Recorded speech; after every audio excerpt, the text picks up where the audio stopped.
But it's the very first thing you do when you wake up in the morning is you just lift your smile tight in a really small way. You don't go beaming smile, but you just feel that feeling of smiling. But you do it that moment that you're stirring. And we all reach for our clocks, our phones, whatever it is.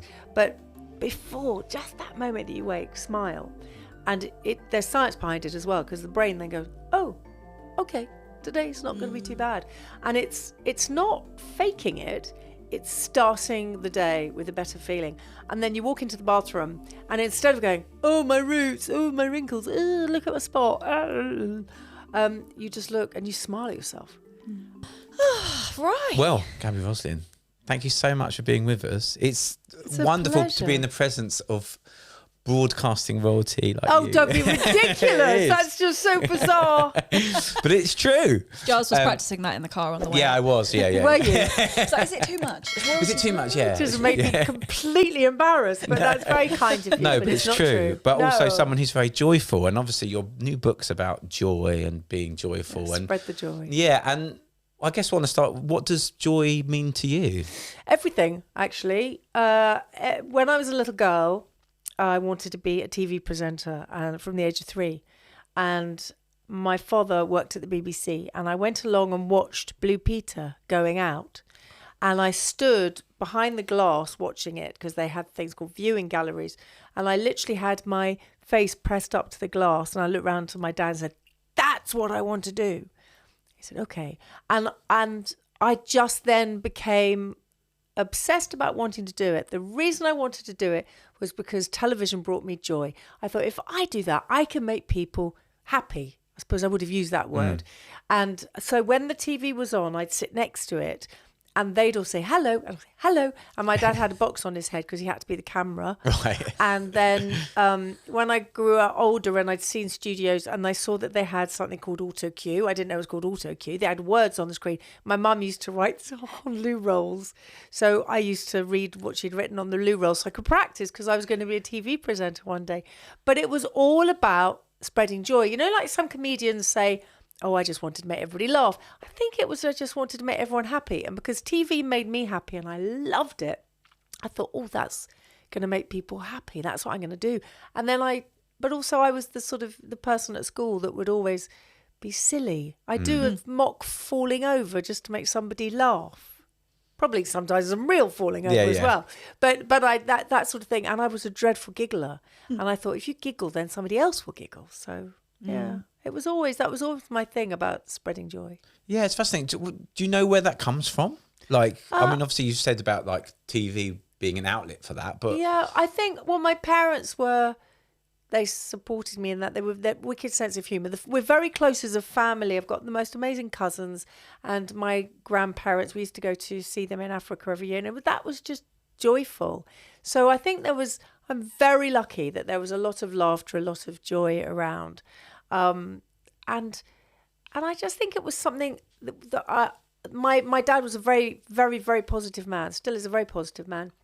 And I think that in a way they're all one big bundle, kindness, and positivity and joy and happiness.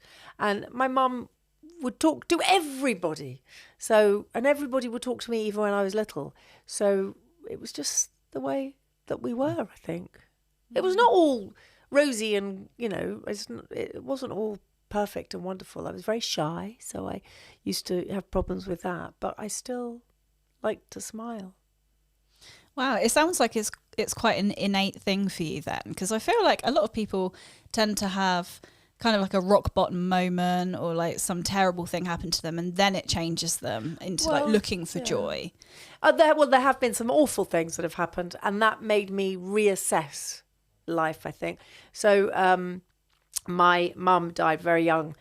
She died 27 years ago, and she was very young and I was young. I hadn't had kids yet or anything like that. And when she died, for years and years and years, journalists always used to say, oh, you're always so happy. Are you really that happy? And I always said, and I'm sorry because I do tell this story quite a lot, but it's quite a big part of my life. And I always said, oh, I'm so sorry. Yes, I am. And when Mum died, I went on to This Morning with Richard and Judy. And they knew that Mum had died, and I didn't talk very publicly about it, but I just got a big new TV show. And they were saying, we were talking about Whatever You Want and this show. And then they said, and we're so sorry about your mum. And isn't it wonderful that you're still happy and smiling as you've always been? And I, live on air, I went, and I'm never apologising again for being happy. I realised that life is so precious. We live this once, you know, and so just make the most of each moment. And we all fret. Oh, my goodness. I did fret about lots of things. Usually, how am I going to get that job in television when I was growing up? Because I was so shy I couldn't speak, but I knew that's what I wanted to do. So, and then all sorts of things, and like normal people. But I'm never apologising again about being happy. It's funny that we do that, and I think I'm probably guilty of doing that as well, apologising for being kind. It seems like such a strange thing, but I don't know if that's a cultural thing in the UK. I think it is. We end up doing that. But I think, like you, having those big life moments, those traumas, they do often lead you to gratitude. For me, that's always been. I lost my mum at a young age as well, and I know Sophie did as well. And I think it's always led me towards gratitude. Like, I suppose, completely. like living life to the full, those kind of things, all the cliches that you can imagine. But all those cliches we should stop calling them cliches. I decided that the other day because because at the same time that Mum was dying of cancer, Dad had a different cancer in a different hospital, and he survived, and then he had a stroke as well. So it was all a very traumatic time. But it's funny, whenever I use the same word as you do. I always say, it's a bit cliche to say, but he was really positive and he got and then I thought, I've got to stop saying that, because actually those are real. Yeah. They're really true. He was very positive. He went through hell. He lost his wife of 34 years or whatever, and he had a stroke, and he had cancer, you know, all of those things. But all those cliches actually are real, and it doesn't matter if people want to call them cliches, because they work. Yeah, they really do.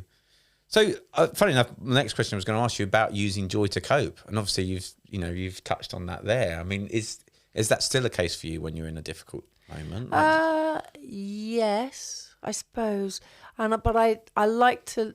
My husband always teases me because I'll look at things in a different way than he does. So I'll always see the best side of something, even if it's a bad thing. And he always says, oh, of course, you know, if a plate breaks or something, I'll just say, oh, well, and I'll come out with some trite comment, and he'll say, oh, that means we have to go and replace it. I said, no, we haven't, because, and then I'll say something, oh, you know what we could do? We could smash it up and we can make it into a frame and put it in a frame, and then we got a piece of art. And he'll just go, oh. And actually, I talk about that in the book, that he gets so embarrassed when I talk about this, but this is really silly, but it's quite fun to do. I don't have caffeine or coffee or tea or anything, and he always leaves coffee grinds, and he says he doesn't. He does. We've got it officially in here. And then one day he was there and I went, oh, look, and I go on about the shape that it was, and he just said, only you can see that. I see coffee grinds, and you're moaning about. I went, no, look, if you look at that, in the same way, there's a new thing in our house. Some of the tiles have come off in the bathroom because we had a bit of a leak. And I don't know if either of you probably have no idea what I'm talking about, but behind one of the tiles where there was the glue, it looks like a character called Bear in the Big Blue House. Oh, yeah. I'm aware of him. And so I lie in the bath and look at Bear in the Big Blue House. And I've said to my daughters as well, look, it's Bear in the Big Blue House. And they said, Mom, I say it to my husband, he goes, are you mad? It's just a stain. I went, no, look, there's his nose and he's waving. He's waving. So imagine me in the bath. I'm looking at Bear in the Big Blue House. Just look at things differently. Reframing stuff, I guess. Yeah. Do you find that people maybe that are a bit more cynical, for want of a better word, do kind of roll their eyes or think, oh, she must be faking it, or, you know, pretending to be happy all the time? People don't really say that about faking it, and I think probably because I've been. Are you talking about strangers or people that know me? Well, either. Okay, so people that know me know that I'm just a bit crazy, and I've always been like that, and my best friend's been my best friend since we were 16, and she knows that I've always just been a bit naughty and a giggler. But people who don't know me know that I've been on their TV screens for 37 years, which is remarkable because I'm only 33 every birthday. Yeah. So I was -4 when I started. Even when I came out of my mum, I went, hey, welcome to the show. It's amazing how that happens. But no, I don't think, well, people don't say that to me. If they think it, they don't say it to me. So yeah, because I feel like maybe more so in the UK. But going back to what you were saying about when you have loved ones pass away, and if you're happy, people must sometimes think, happy well, if when you're, I think that's a different thing than feeling the joy. I wouldn't say I was happy. So I've lost 2 very dear friends recently. It's no secret that Paul O'Grady was one of my dearest friends. And when he died, I was absolutely devastated, but we laughed at his funeral. And that was joyful. I wouldn't say I was happy. So that's interesting. So there's a big difference then between joy and happiness. Although they're in the same big giant balloon of loveliness, I cannot look you in the eye and say I was happy when Paul died, or I was happy when Mum died, or my lovely friend Rachel who died, or I've lost far too many friends when they were 40. So I wasn't happy, but I appreciated them for what they gave to the world, what they put out there, how they affected my life. And also I look back and I feel joyous about the time I spent with them. I think that's an important thing to distinguish, actually, the difference, because there'll be people listening, I'm sure as well, who think happiness and joy are the same thing. Well, they are. No, like I said, they're in the same bubble, but it's like a very sad situation. I was doing an event with Children with Cancer, which is a charity, and there was this beautiful, lovely woman who came up to me, and she was saying very lovely things, which I'm not going to repeat. And then I could see she was very sad, and I said, there's obviously something. And she just hugged me and she said, yeah, my daughter died 4 months ago. She was 13 and she died of cancer, and she'd been battling it for 5 years. Those were her words. And then we just talked, and she said, I don't know if I'll ever feel happy again. And I said, well, you will, but in a different way, because we were talking about how precious life is. And she was saying that to me. I wasn't coming out with any cliches, for want of a better word, but I wasn't coming out with any of that. It was her turn to talk, and she wanted to talk about it. But I reminded her that grief has no rules, and I say that in the book as well. There are no rules. If you feel like you want to cry, then cry, and don't feel guilty if you smile. I remember waking up one morning after Mum had died, and I sort of forgot for a split second, and I thought, and then I thought, oh no, wait a minute, Mum's just died, and you probably have been through the same thing. So there are no rules to grief, and there's no way that I can look that woman in the eye and say, be happy, because that's not, but feel the joy that's around. As she was saying that to me, because it was about my book, which was lovely. Yeah, I love that. I think that's important, because actually I'd never thought of it like that. I don't know. We were actually in the car on the way up here talking about the difference between joy and happiness. Like, are they the same thing? They're more mutually exclusive, I suppose. That's the thing, isn't it? I mean, that leads me on to a bit like about kind of thinking about your own inner joy and happiness, and, more the joy aspect, I suppose, but thinking about how you've got to kind of coax yourself into, like, is being joyful, is being happy something that you can kind of practice? Is it something that you can I've got tangible? In the book, I call them tiny tasks. And there's everything from the one that I tell everybody to do, and I have done for years. I'm actually putting it in the book, and people now telling me that they're trying it out and it works. It's such a lovely feeling that it helps people. But it's the very first thing you do when you wake up in the morning is you just lift your smile tight in a really small way. You don't go beaming smile, but you just feel that feeling of smiling. But you do it that moment that you're stirring. So, and we all reach for our clocks, our phones, whatever it is. But before, just that moment that you wake, smile. And there's science behind it as well, because the brain then goes, oh, okay, today's not going to be too bad. And it's not faking it. it's starting the day with a better feeling. And then you walk into the bathroom and instead of going, oh, my roots, oh, my wrinkles, oh, look at my spot, you just look and you smile at yourself. And actually that instantly, so you've got a double whammy of smiles first thing in the morning. And yes, there are horrific things that people have to cope with every single day. But if you can just have a moment of joy, you don't need to feel joyful all day. Nobody does. But you can have those moments and they can stay with you. Do you find that after a while it becomes second nature? Habit. Yeah. I do it every day. This morning I was doing morning live, so I set my alarm for 4:00, but I always wake up half an hour before. So I was awake at, funnily enough, this morning at 3:00, and I thought, well, I'm not going to go back to sleep because if I go back to sleep, I'll be all drowsy. And so I just lay there smiling, and I thought, I'm going on the podcast later and they're going to ask me about this, so I can actually say, 3:00 this morning, I was lying there smiling, thinking, oh, I could have had another hour, but I smiled, and then that made me laugh thinking about it. So. Wow, that's impressive, actually. And you've had quite a journey to get here today as well. Yeah, the trains were delayed again. No, most people that would ruin their entire day. No, because I can tell you, I met two very lovely people on the train. Everybody talks to me and I talk to everybody and it's lovely. So I met a woman who's doing 50 things in the year leading up to her 50th birthday. She's going to 2 shows in London, one tonight and one tomorrow. She's going on a cruise. She wanted to go on the Orient Express, but she couldn't afford it. She told me how much it was. Oh, my word. And she's doing all of this on her own. But she's also going to go and see her niece in Spain, who's in Spain for a year. So I can tell you all about her. Yeah. And the train guard as well, who I was chatting to. Wouldn't it be nice if she was listening? Yeah, it would be nice. Yeah. Do you find that you sort of attract people to you through being more joyful and maybe you have... Everybody's always talked to me and I always talk to everybody. But it's always been like that. When I was 11, I remember coming home and I'd been on the bus back from school. And I said to my parents, Mom, this woman was telling me about her divorce. She's going to divorce her husband and she needed to talk to somebody. And my mother said, sorry, darling, it's going to happen to you all your life.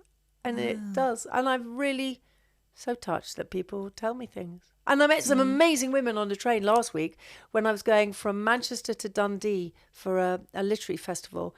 And I'd done Morning Live and then was going to Dundee and it was going to take 3 hours, but it took 8 hours because of Storm Babette. You see, now you didn't ask, I'm going to tell you the whole story. How many storms have we had lately? A lot. Yeah, too many. And this woman, so I started talking to the 3 women. The train was packed. And I made the kids come and sit on the table because they were all these little kids. And I was talking to the 3 women, so we were in a 4. And the woman on my left is the woman that found the textiles and designed the outfits for the Beatles in their flower power era. Oh, wow. Yeah. See, you never know who you're sitting next to. Exactly. Well, I feel like we're maybe in a culture of, get on the train, stick your headphones in, look down at your phone, or it used to be like the newspaper, and then just don't make eye contact with anybody. Oh, I talk to everybody. Well, does your husband, is he similar, or does he sort of get a bit annoyed when he wants to sort of just be quiet and then first thing in the morning he reads his Guardian from front to back to front probably, but he likes his paper, proper paper, and I'll be singing musical theatre songs around the house and I can just see him sometimes thinking, oh, please be quiet. Amazing. It's like activate joy now. Joy on. I honestly find that people that are like you, like you can just, it's almost like a tangible thing. You can just sense when someone has a good energy, good aura about them, and that attracts people to them, to talk to them and have conversations. Whereas when someone's like in a bad mood and they're sort of like hunched over and just like miserable looking. But then I'll talk to them and find out what the matter is. Oh. I worry about it. I talk to everybody. And I talk about it in the book as well, because I think talking is really important, and listening. And I always go on about it's really important to talk. And if you've got nobody to talk to, we've got a list of charities in the back of the book. And also to listen, because people don't listen. They'll say, how are you? Fine, thanks. Or if you say, actually, I'm not feeling good. Good. Or have a nice day. What do you mean? I've just said to you I don't feel well. So always listen as well is important. Yeah, it's saying, are you okay? And actually meaning, are you okay, isn't it? But I was going to say as well, like talking to yourself, because we're pretty bad at doing that, I think. I mean, I Talking am. to yourself? Well, as in like sort of going through your own kind checklist. of thing. Yeah. And I wonder if like that is another thing that needs to aid to joy, is like actually looking after yourself. Finding the joy within. Absolutely. So the book is all about you feeling the joy and then spreading it, because you can't spread it if you don't feel it. And that's what you do on your socials. Well, I try to. You do. It's always kindness. You're all about kindness. And that comes from you. It doesn't come from you thinking this is what people want. You think, I'm going to be kind and I'm going to make that person feel better. And also another thing I talk about in the book is actually that it makes you feel good. Celebrate that. That if you do something for somebody else and they feel good, you are allowed to feel good that they feel good. And there's a lot of people who say, oh, I feel really guilty because I gave to charity and it made me feel good. Don't. Just that's a triple whammy. Good. Yeah. Go for it. But there's a phrase I've written down, actually. It's called compersion. You might have heard. I don't know if you've heard of it, but it's basically the sort of translation of it is the wholehearted participation in happiness of others. So it's like sympathetic joy. Yeah. So actually, you feel the joy of other people's joy, of other people's happiness. Absolutely. It's the same as, does that count like when you go to the airport and you see people saying hello and goodbye and you cry? I do always, don't you? Yeah. Always. Do you? What, like at arrivals, you mean? Oh, when there's some people coming and they haven't seen each other for ages, I sob. Or if somebody's saying goodbye at the airport, and if they're very excited to see somebody and they're holding up signs and somebody leaps over the barrier, I scream and cheer. I feel like sitting in a room with you two, I feel like I've got a heart of stone. Not at all. We're trying to slowly break it down. Straight through the airport. Sometimes, when you see like an old couple and they're holding hands or something, knock them out of the way. Yeah. I need to get to the terminal as quickly as possible. Oh no, I know what you mean though. But it's funny because I guess there is this idea of like everything needs to be altruistic in some way. But really, when you gave the example of donating to a charity, if it makes you feel good, you're more likely to do it. So actually, it's good that it makes you feel good. Yeah, but also like people feel very guilty. There's a lot of judgment. And again, something else I go on about. And I don't think anything is quite as damaging at the moment as this. People are so judgmental. But always what you have to remember is that it's not about you, it's about them. So if any word that you want to use, bullying, if they're being judgmental, if they're not saying nice things, if whatever it is, it's always about them. And lots of it can end up in jealousy, and jealousy is not a nice emotion at all. So remembering it's about them. And also, we love social media for all the right reasons, not for all the wrong reasons. And I think Instagram can be a very joyous place. And I just try and flood it with joy. But there is also, the filtered and the this and the everything that is creating more of a judgmental society. Yeah, I feel like we need to say that once more just for people to really soak that in. With the judgment and the nasty comments and the stuff going on social media, it's never about you. It's always about the other person. Them.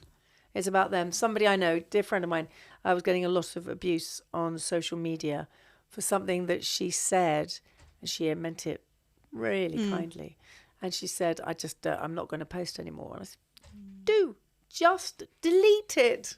She said, oh, I didn't think of that. I said, delete it, because then, it's horrible.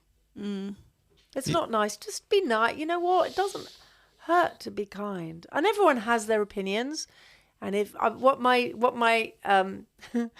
my mum used to say about my dad, 'cause my dad was a broadcaster, as I said. He worked at the BBC. He was a newsreader, and he was a continuity announcer on BBC Two. And Mum used to say, it's wonderful, I can turn you off and I don't want to hear you talking anymore, Clive. And then when I was on telly and I got some nasty things said in the press, my mum said, you just say to them, don't watch. If you don't want what I put on socials, don't follow. If you don't want to watch me on telly, turn it off. If you don't want to listen to me on the radio, turn it off. If you don't want to listen to my podcast, don't listen to it. Yeah, it's strange that compulsion for people to share their thoughts and opinions. And But some of them can be very, very valid. You know, I think we have to be utterly aware that life is unbelievably difficult for a lot of people. And I never want anybody to think that me trying to spread the joy, and with the book Spread the Joy, that I'm saying, oh, don't worry, I know that there's a cost of living crisis, but everything will be fine if you jump. I know that's not the case, but a jump will make you feel better for that split second that you do it. It's so true. I mean, like, social media is such a, I mean, it's something that comes up a lot on the podcast. I don't know if it comes up on yours as well, but it does certainly comes up on this a lot because of that juxtaposition between, you know, people trying to be empathetic and compassionate, and then the other side. I mean, we see this more probably on Twitter than on Instagram, perhaps. I don't do that one anymore. No. That's probably very wise. But yeah, just trying to find a bit more joy and a bit more compassion on these platforms, it can be very hard sometimes. And I think when you're an empathetic person, which you clearly are, I am as well, and you, even you, stone cold hearted person over there. Me. Yeah, I know, he said that. I know. But there was a chat. He knows me better than anyone else worrying. Yeah, it can take it out of you to be looking at that stuff a lot. Yeah. I mean, I've had it in the press in the past, and yes, of course it hurts. But I think the stuff that I do on social media, for me, I don't really get. And now they'll probably go, right, time to start writing horrible things, because I'm not putting opinions. I'm just hopefully making somebody smile. That's all it is for me. And if they, like I said, if they don't want to see it, then doesn't matter. Switch off, mute. There's very funny. There's one that's gone viral. It's ridiculous, of me and Gethin doing a challenge. Everyone likes our challenges, and we did a challenge, and people are going, "No, she moved half a step away. She might," and it's just making us laugh. We only just did it for fun. We didn't know everyone was going to go mad about that. We really did just do it for joy and fun. Yeah. Some of the comments, I mean, I'm sure we all get them, are so ridiculous.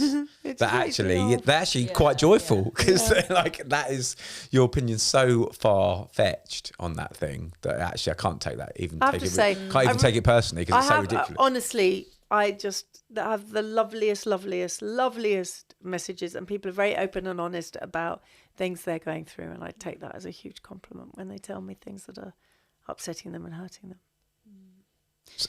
Go on. Just had a go-for moment, didn't we? I was just going to say, could we go? You touched on it a little bit earlier, but can we go back to the sort of active listening piece? Because I feel like it's something that we obviously should do more of, but it's quite hard sometimes when you go into that autopilot throughout the day when you're busy. You know, you've got work and stuff and kids and everything, balancing life, to actually actively listen to people. And would you say that it's sort of like a muscle that you have to strengthen as well? And are there ways that you can make yourself better at actively listening and taking? Stop worrying about yourself so much, really. And I think that's a big part of it.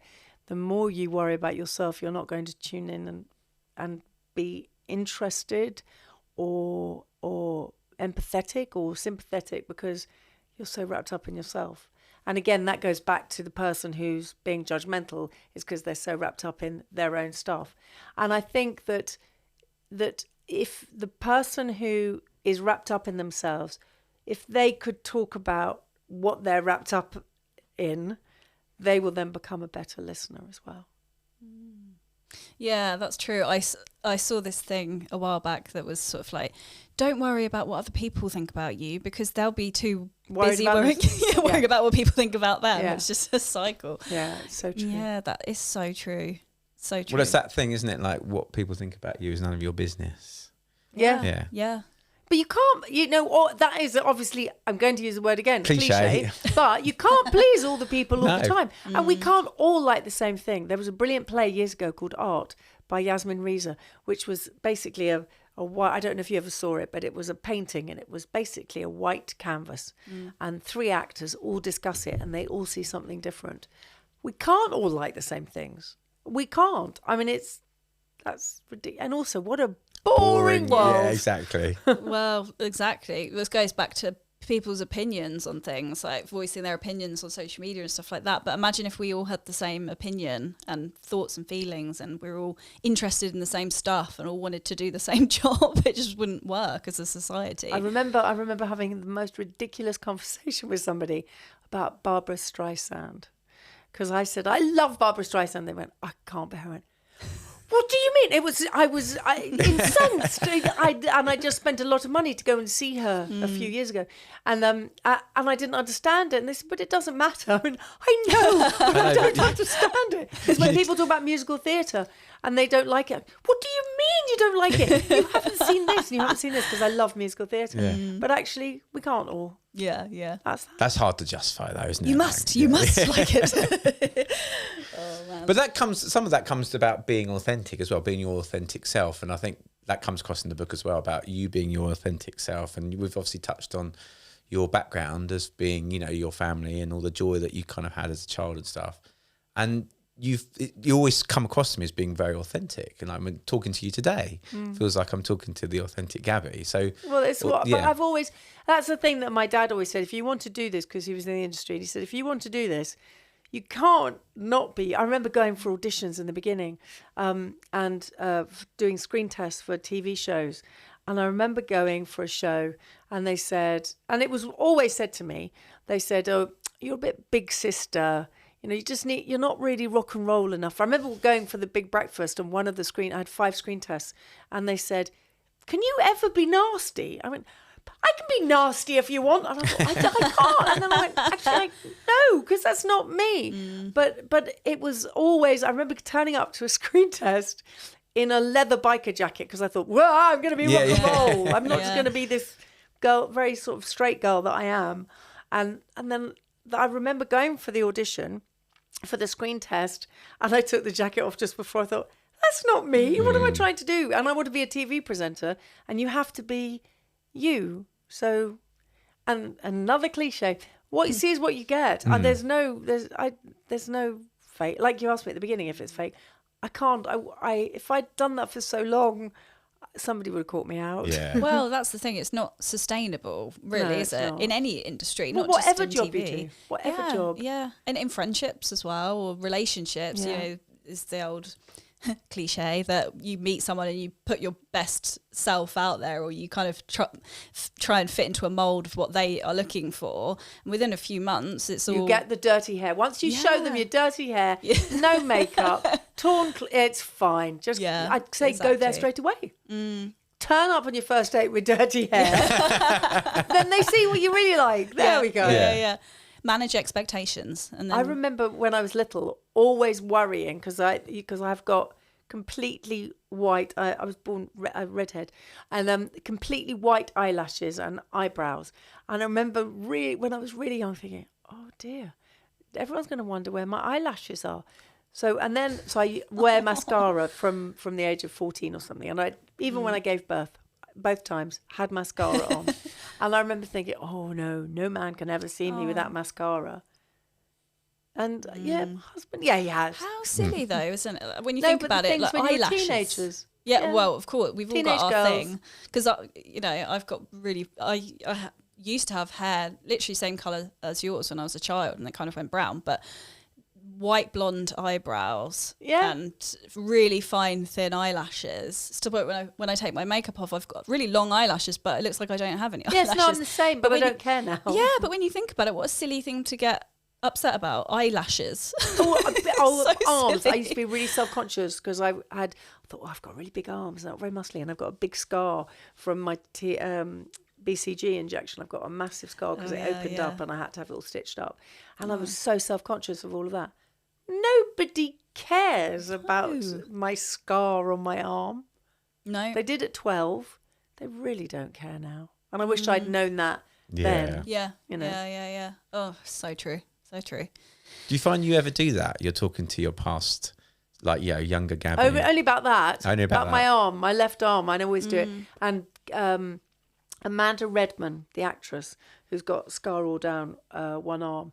I remember being at an event and you could just see the scar. And she came up and she patted my arm and she kissed my scar. And she went, how wonderful you got a scar. And I thought, oh. And then Katie Piper as well. She went, look. And I just thought, what have I been doing all my life? How ridiculous. Yeah. Nobody really cared. Was it you that posted on, was it Instagram this morning or yesterday, saying if you could go back in time and speak to your 18-year-old self, I did. What would you say? That was on Twitter this morning. Right, yeah, because I thought about that for quite a while. I was like, what would I say to myself? What would you do? Well, I don't know. I mean, I was 18 was before my mum died, and I probably would have said, it was. Giles said in 3 words, which I thought was unrealistic, really. Well, you've only got 100 or 200 characters, so I thought, Yeah, well, I was like 3 words. Make it brief. I was thinking I would tell my 18-year-old self, cherish every second with your mum, but I couldn't fit it into 3 words, and I was thinking cherish every second. Yeah, that's perfect. But then I was thinking, what if I misinterpreted that as like cherish every second of going out and drinking? No, but you can cherish every moment. Every moment. Well, I mean, it's good advice for your whole life, really, isn't it? But yeah, particularly around that time. What would yours be? Oh, don't worry about your arms. I can't get down to 3. And also, I'll ask Mum more questions. Yes. And you probably feel the same. Yeah. Oh, God, yeah. What would yours be? Well, I was going to say it's probably 4 words, though, is it? You said 3. Can't break your own rules. It's going to be okay. I mean, that's too many, is it? It'll be okay. It'll be okay. Okay. Yeah. That's nice. Do you know what there was a lot of people messaged on that because yes, people what did they say? Most people was like, "You Are Loved" was the most thing that people said. Lovely. Saying to their 18-year-old self. So there's a lot of people that obviously needed some love. It was quite nice. Teenage years are really, really difficult. And 18's hard as well because you're then you're not on your own, but it's like go and find something to do now for the rest of your life. Teenage years, it's we're all. That's when you're super judgmental of yourself, as opposed to others. Oh God, yeah. And it's a strange place between being a child and being an adult, depending on obviously your circumstances. Some people that's like off you go out into the world, and for others they're still in their 30s and being mollycoddled. But it is. Yeah, it's a tough time, I think, to go out into the world and learn about yourself, I think. It is. It is a very tough time, but, all stages of life have got their ups and downs, haven't they? What I was going to ask you, actually, is, and we've touched on this a little bit, but for anyone that's, in a difficult place, and how do you find spreading joy when you're not in the best? So friends of ours, I talk about this in the book as well. So friends of ours went through something deeply personal and really horrific. And she called me up. She said, I don't know how to cope with this. She was not at the stage where she wanted to end it, but she just didn't know how to cope at all. And I actually said, look, I gave her some personal advice about the situation they were in, which isn't fair for me to say, but also I said the thing about smiling in the morning, and she said, and I called every single morning to see how they were doing, and then every evening as well. And after 2 weeks, she called me up and she said, do you know what, that smiling thing first thing in the morning really does help, mainly because when I smile first thing in the morning, can I swear? Yeah. I won't swear. Go for it. No. And she said, that first thing when I smile, I always think, oh, you, Gabby, for telling me to do that. Yeah. She said, and then I laugh. She said, and then I'm laughing at you telling me to do something so ridiculous. So I said, oh, then it worked. She went, oh, and that's how you look at it. Oh, then it worked. Yeah. But I think, I'm going to go straight back to what I said before, talking about it. Whatever situation you're in, do not go through this on your own. And if you've got nobody, there are amazing charities there at the end of the line who will take your calls, and they are there 24 hours a day. And I think it's vitally important. We live in a society now where loneliness is an epidemic, especially in this country. People are desperately lonely. We've got very young people so lonely, post-pandemic even more so, and very, very old people who the rise in dementia now is terrifying because of brought on by the pandemic. So we have to be aware that there's a huge amount of loneliness out there. Those people need to know that there's somebody that they can talk to. And I always remind people, just pick up the phone. It really don't just text, actually physically ring somebody, go, hello. And I remember working with Samaritans a few years ago in the train stations. We did this amazing campaign that I'm so proud of, where you'd go into a train station and just randomly out of the blue, you just hear me say, hello, are you okay? And it would be that. And then there'd be a little bit more, but it was just to have that moment of clicking out of the thought maybe you were, whatever you were contemplating, obviously in the train stations, you were aware of why we were doing it. And it was lovely because I heard from people saying, you made me stop doing what I was thinking of doing. But it is just saying to somebody, hello, how are you? That's what I'll say it. How are you, Giles? I'm very well. How are you? I'm very well, thanks. Good. I really am. Thank you. How are you? I'm good. I had a bit of a stressful weekend, but now I feel great, actually. And we had a fun drive up, didn't we? Had bacon bap. Might cut that out because I was supposed to be a vegetarian. Don't cut it out. That's very funny. What do you mean you're supposed to be a vegetarian? Well, do you know what? I have a very, very good diet. I eat exceedingly well, and the only... Now it seems that I'm the bad influence. Yeah, you're bad. Well, do you know what? I reintroduced meat into my diet, but only because I buy from like organic farms and like it's all so sustainable. So the animals are ethical. happy. Yeah, exactly. I wouldn't put anything in my body if it wasn't. However, there's people have opinions about stuff like that, and because I in my other job I'm a conservationist and like a wildlife person and stuff. So wonderful thing that you do, because I'm passionate about our animals. The biggest anti-trophy hunting person and passionate about animals, and I work with Born Free, so yeah. Oh, do you? Literally had a we were talking about that on the way out, weren't we? Yeah, I had a call with Will Travers the other day. Actually. Wonderful. We were we'll have to talk about this after the episode finishes. Not bore people now. But we've got to the environment and the animals. We have to look after them. But it doesn't mean you can't eat them. I don't. But it doesn't mean you can also having a little bit of a treat. I do talk about that a lot. Yeah. But ice cream. I love ice cream. I've studied nutrition and health for 28 years since my dad was diagnosed with bowel cancer. Really? It's my passion, absolute passion. And yeah, I love my ice cream. I'm going to have my ice cream if I want my ice cream. It's all about balance, isn't it? Yeah. And also, I mean, I'm not an expert on nutrition, but I feel like you could have the best diet in the world, and if you're miserable, disease is going to find you. Do you really want to look back and be like... but also you can, you can eat for a healthier lifestyle. It's not about diet. I hate that word. No, I mean, we had a great nutritionist on, didn't we? Pauline Cox, and...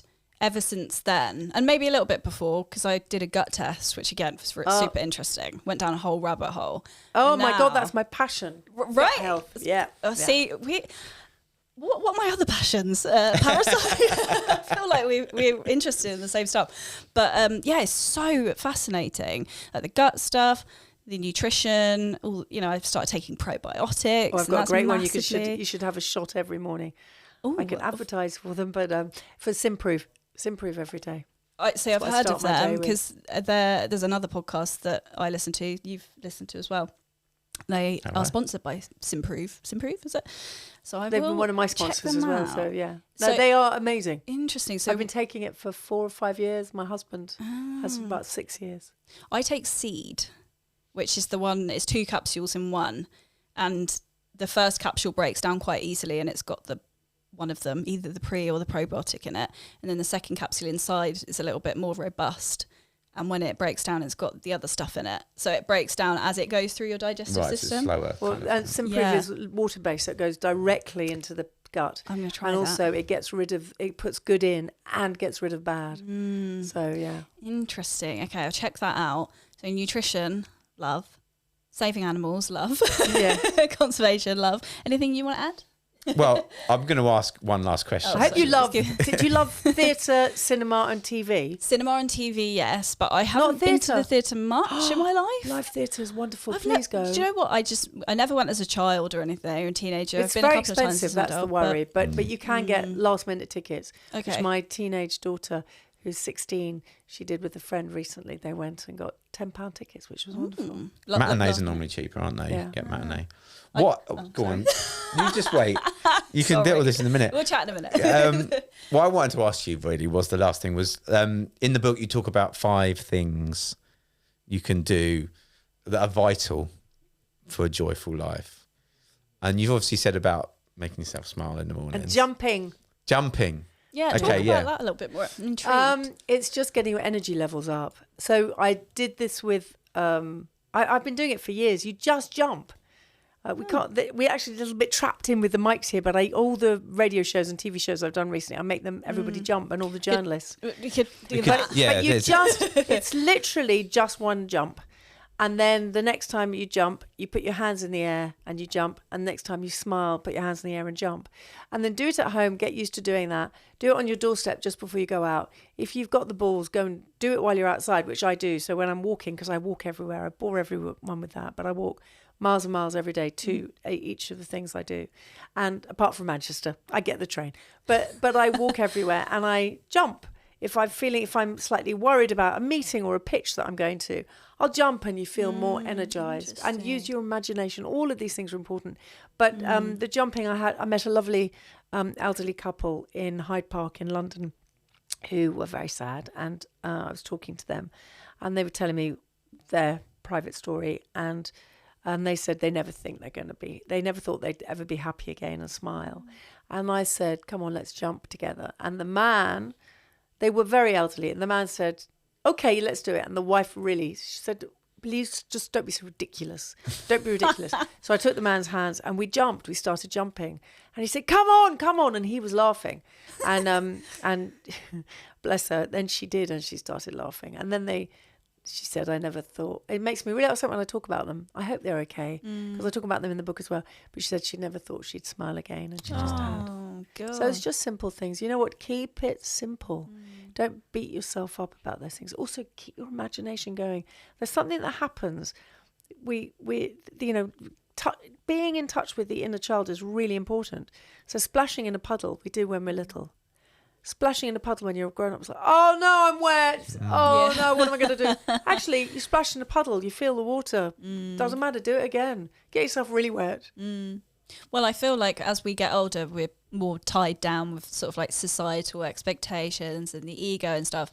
And maybe we do lose some of that authenticity as well. Because, I mean, we've spoken before about how children are the most authentic you can be. They just do what they want. They say it as it is. Say it as it is. They do whatever the hell they want to do.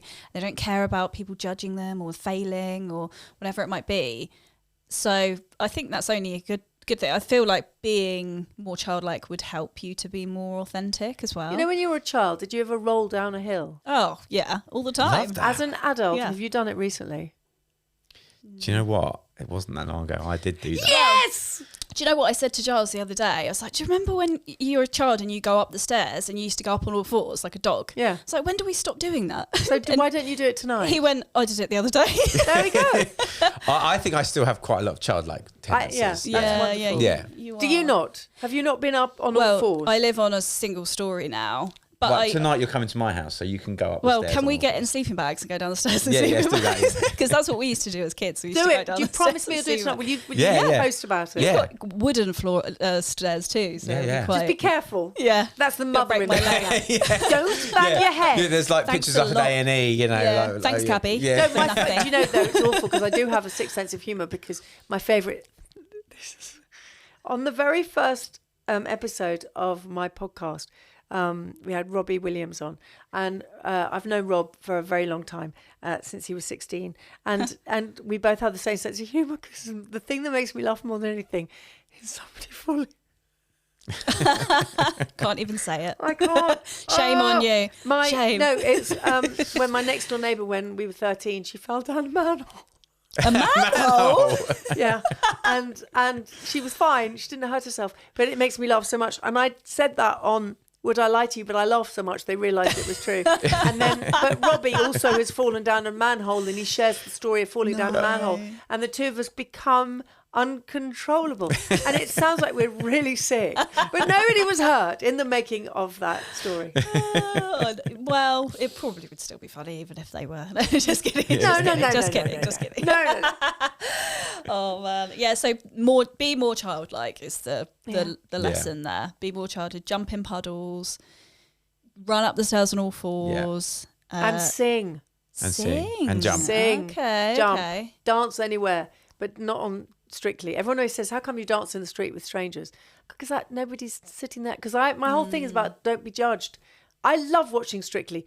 I ain't going to do that show because I don't want somebody to judge me on a Saturday night TV. Go, I should know that. I don't want to do that. No. Too shy. Far too shy. Don't want to do that. In 6 months' time, it'll be an announcement. No, I've always said never. I never. I absolutely promise you, I never will do that. I absolutely won't. And I've got friends who do it, and one of my friends is on it, but absolutely no way. But I will dance in the street with strangers because they ask me nearly every day. Somebody says, "Oh, can we dance together like you do with all the?" I go, okay. So really? That's nice. Oh, it's nice that you actually do that as well. Oh, always. Just sometimes they ask me to post it, and I'll post it. And if they say don't, they post it. Whatever. Oh. Sometimes they say, "Can I go on your Instagram dancing with you?" Okay. And there's a nice story of that where I bumped into a woman. She was coming out of a shop by St. Paul's, and it was when I was working very near there. And this woman came out. She went, "Oh, you're Gaby Roslin. I've always wanted to dance with you in the street." So I said, okay. And her daughter was there. Her daughter filmed it. And whilst her daughter was filming it, my brother-in-law came round the corner and he just put his head in his hands and went, it really does happen. And I just looked at him and said, yeah, it really does. Yeah, I was going to say, if that happened to anybody else other than you, how strange that would be. Like, Giles Paley Phillips, can I dance with you in the street? You'd say yes, wouldn't you? Yeah, of course. Yeah. I don't know about that. I don't know. I bet you would. He I would. would. No, he'd be texting me, someone just asked me to dance in the street with them. I would not be doing that. You want to dance in the street after this? Yeah, hell yeah. Yeah. I'll film. No, you're going to be in it. No, as you're well. going to be doing it. Because I can't dance. No, neither can I am completely. What's the excuse me, dancing?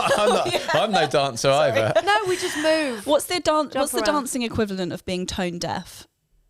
Rhythmless.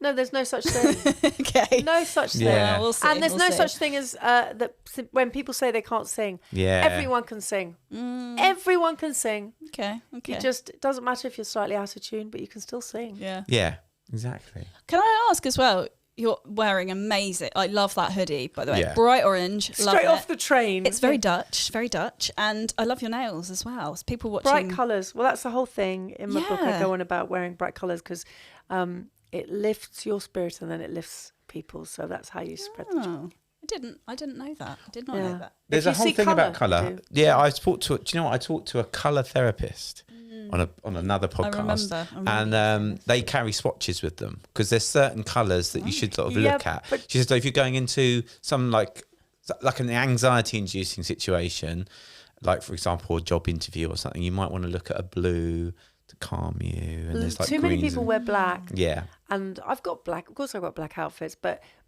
it seems to be everybody's go-to.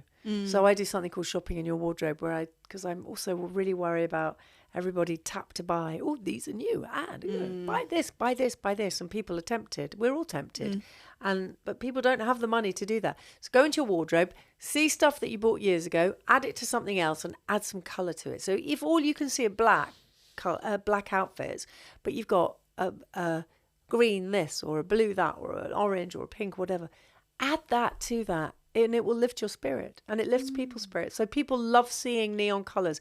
And the amount of people that say to me, oh, I wish I could dare. And I say, just do it. Of course you can do it. Yeah. Yes, you can.